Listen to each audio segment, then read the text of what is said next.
Kitco Mining, special coverage of the National Bank of Canada Capital Markets CEO Mining Conference, is brought to you by Agnico Eagle. One of the world's best copper development assets is getting RIGI. Hello and welcome to Kitco Mining with me, Paul Harris, here at the 2025 National Bank Capital Markets CEO Mining Conference. Joining me today to discuss this is Michael Medding, VP and General Manager of McEwen Copper. Michael, welcome to Kitco. Hello, Paul. It's a pleasure to be here. I'm really looking forward to this. As I mentioned, it's one of the most exciting and the most advanced copper development assets in a space that really needs new copper to supply. Looking forward to getting into this. The company issued a feasibility study for the Los Azules project in San Juan in Argentina in October. You detailed production of about 148,000 tons per year of copper cathodes for 21 years, following a $3.2 billion initial capital investment. The project was also invested into the RIGI preferential fiscal and legal regime in Argentina, which was set up by the President Javier Milei to ignite infrastructure development, incentivize infrastructure development. You've achieved a lot this year. Tell me a little bit about the RIGI. What does that do for the project? Why is that so important? It's first of all, it recovers lost trust in Argentina. The mining investment law from the 90s was a very good instrument at the time, but unfortunately it wasn't that well respected. It had some unclarities that over the years the administrations were circumnavigating, and unfortunately it wasn't able to stand up in certain cases. And the RIGI is much clearer. It will be much more difficult to circumnavigate for administration, let's say in 10 years, 20 years. The RIGI gives you 30-year tax, foreign exchange, import and export stability. It gives you a significantly lower tax burden. It goes from 54, 55, depending on the company, to about 37, 38% overall tax burden.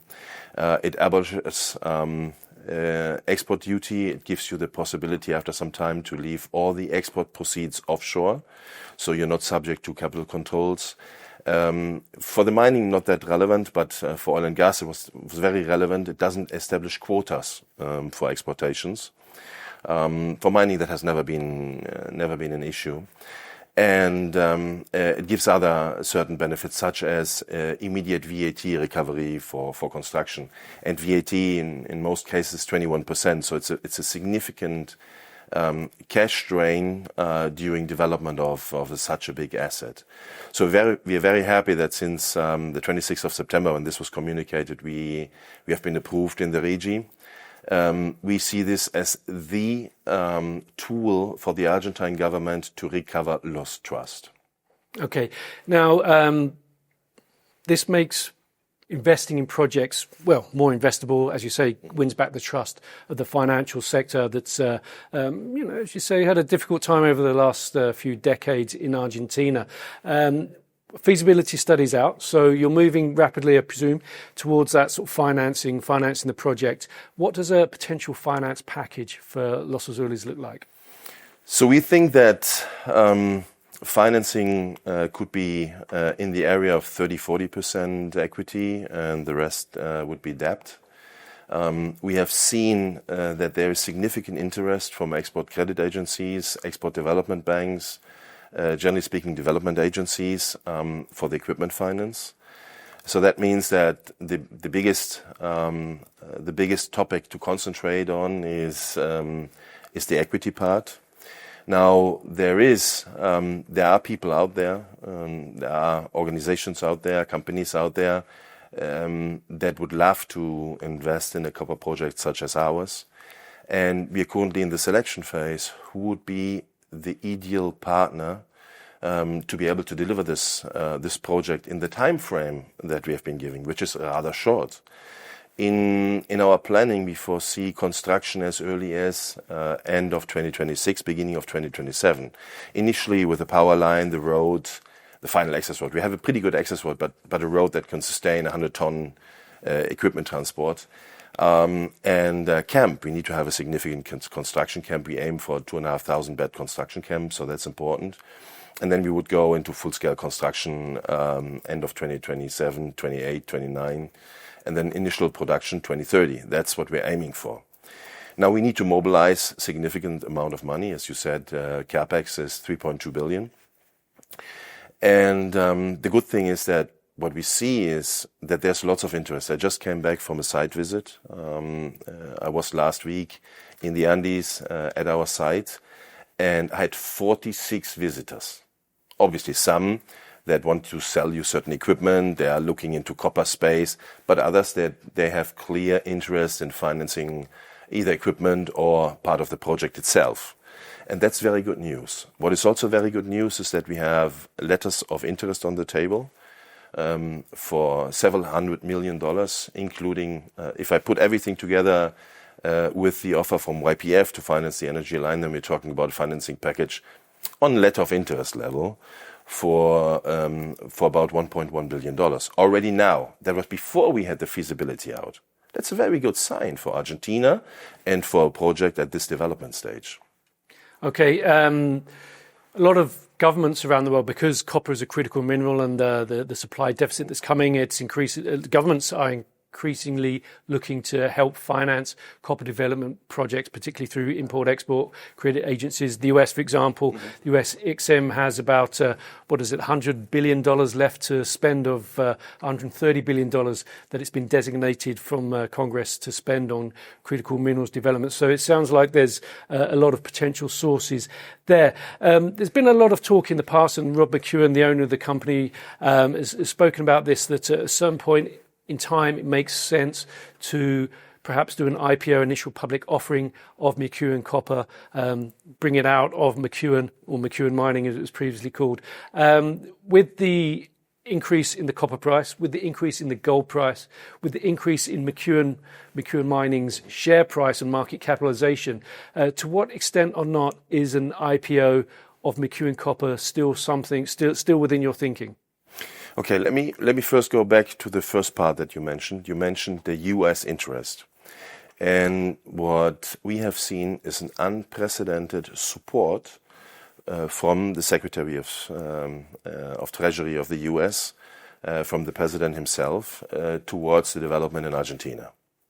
Yeah, the monies that were made available to support Argentina are very significant. Having said that, if you look at financing from the U.S., there's huge business development potential as well for companies operating in the U.S. Think about Caterpillar.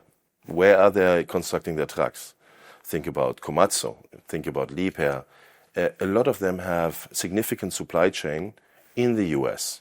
Yeah, so it would be a win-win, because some part of the monies invested would come back directly to the U.S. I was in Europe a couple of weeks ago, and I visited a factory from Komatsu, and they produce the shovels, the mining shovels, all the big mining shovels in my hometown Düsseldorf. Yeah, so there's a reason why KfW and other German export development organizations should be interested and are interested in establishing this link, right? It's not only the copper supply and a potential good investment, but it's also establishing business relations that could last for decades, if not generations. We talk about a project that in the base case had a 22-year life of the project. But we know that with technologies such as Newton or a concentrator, we could extend for 30 plus years. That's more than 50-year life of the asset.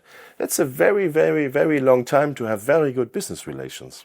So we think that there's lots of attractivity there. Now, coming back to the IPO was always on the table, and we're prepared to do that. And we are thinking about what is the best place to launch such an important asset. It could be the US, it could be Canada, there are other listing places that we're thinking about, but obviously the US and Canada are the ones that we know best because of the history of Rob. And I think that we should be ready to do so in Q1, Q2 of 2026.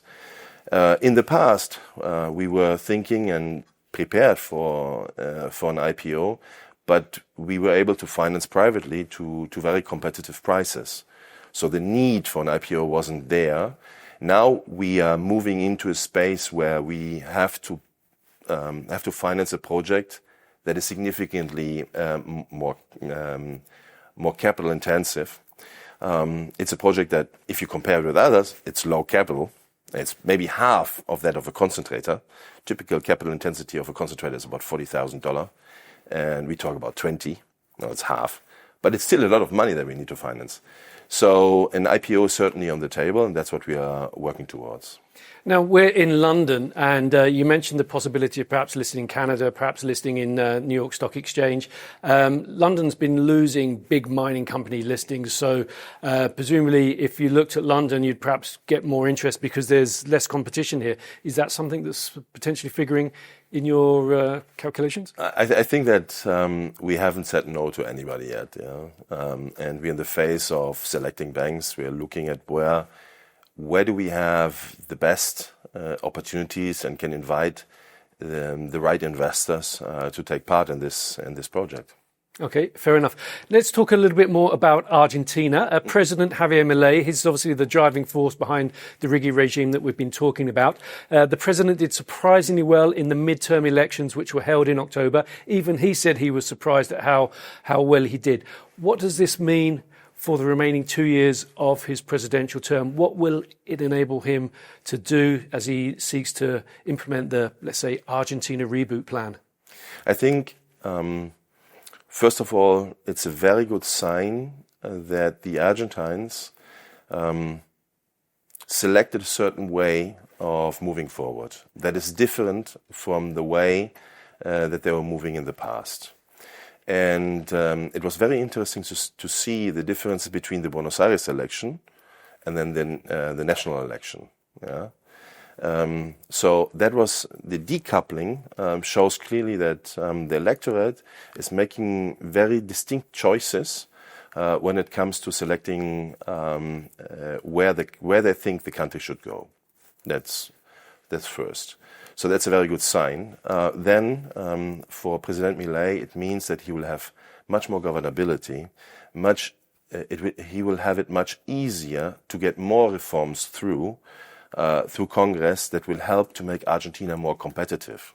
Because that is one of the issues. You have a country that is enormous, has very skilled labor, but a lot of it is in certain populational centers, and you have lots of space where there's lack of infrastructure. That's part of the RIGI. I mean, the RIGI is aimed at large infrastructure development. So there are certain costs that you may have that you may not have in other countries, such as Chile, which is very very narrow, on average. And that has seen certain infrastructure development since years. So that's very good that he has this opportunity. On the other hand, we have to say that we are in San Juan.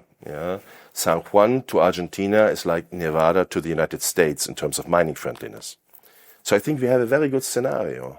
We have a scenario where the electorate in Argentina sees mining as the turbine of the Argentine 747, that isn't running yet, but that could be running. And when I had a conversation some time ago with the governor of Cordoba. Cordoba, where projects such as ours wouldn't be possible. But he said clearly, "Hey, I'm going to support the RIGI." That was before the RIGI went through Congress, because I know that my province is very good at certain things, such as metal mechanics, welding, construction, and they know that those big projects, they need lots of work, they need lots of suppliers, and we will benefit from this development. And that's something new, that you have lots of governors thinking more long-term about their province, about Argentina, and this will help to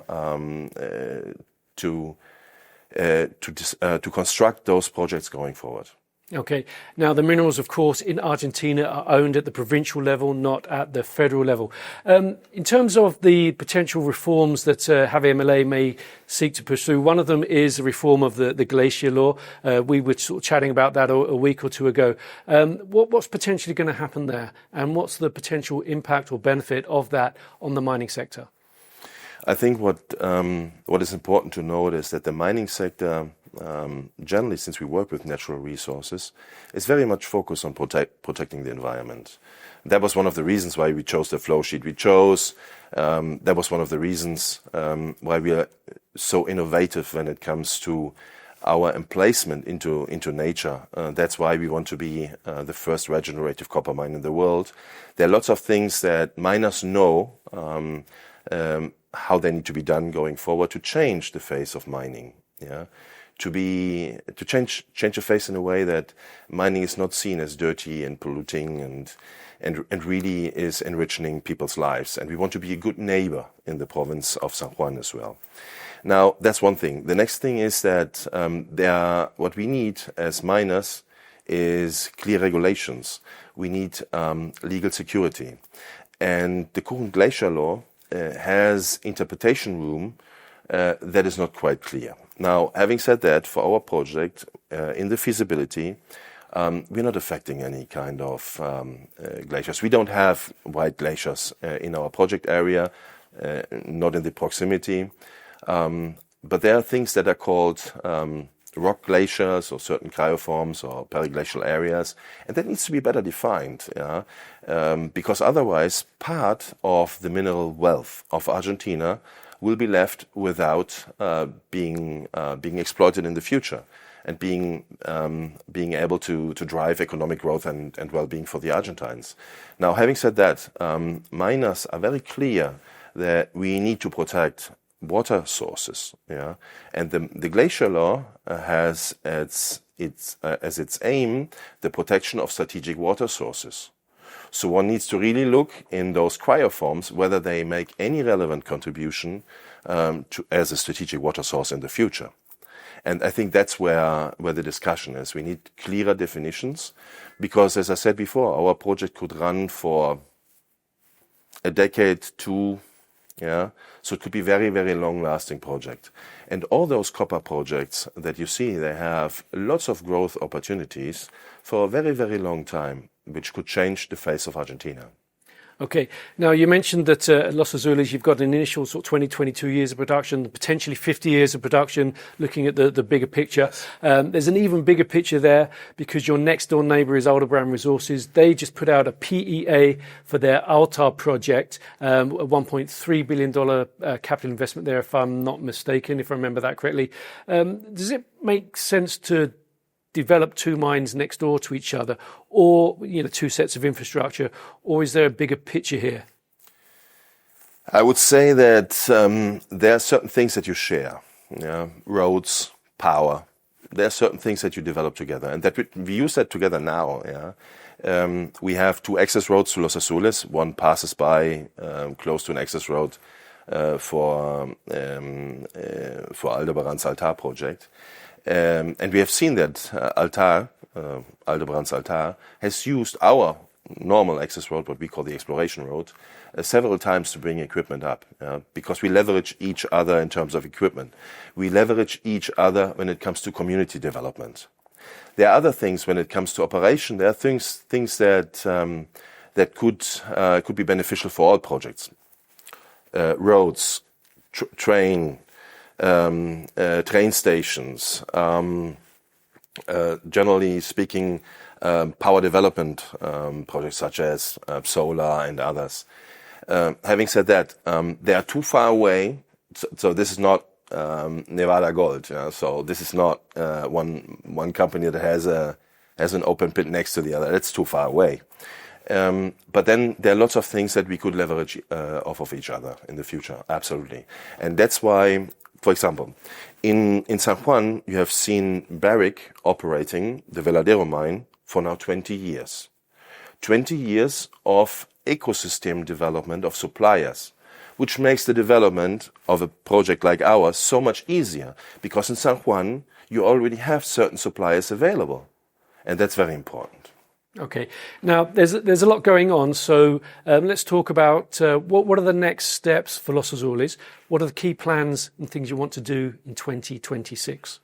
So the key things that we want to do is we foresee some more exploration drilling.